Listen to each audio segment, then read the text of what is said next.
So, dumating na ang Starlink. Okay, blessing sa ating Panginoon sa pamamagitan ni Coach Bianca.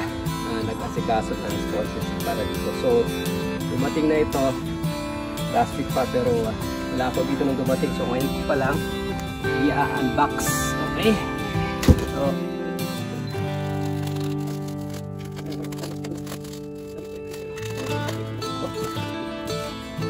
okay, ito yung stand.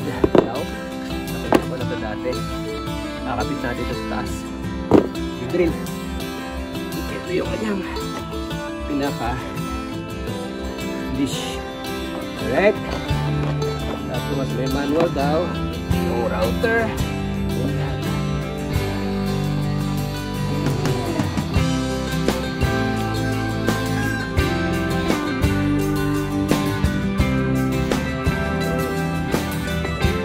So, dito po natin kinabit ang ating Starlink dish. Okay, kung matatawag mo itong dish. Pero rectangular po siya.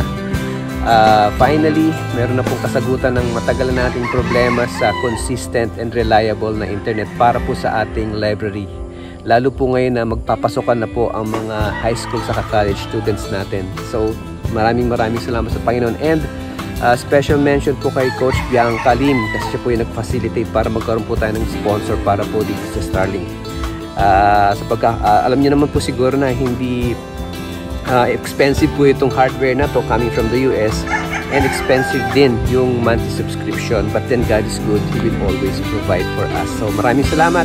Ang next prayer item po natin is to have a new set of computer saka printer para po sa library. So please continue helping us, support us po sa na manggagaling po sa inyong mga puso. God bless you guys.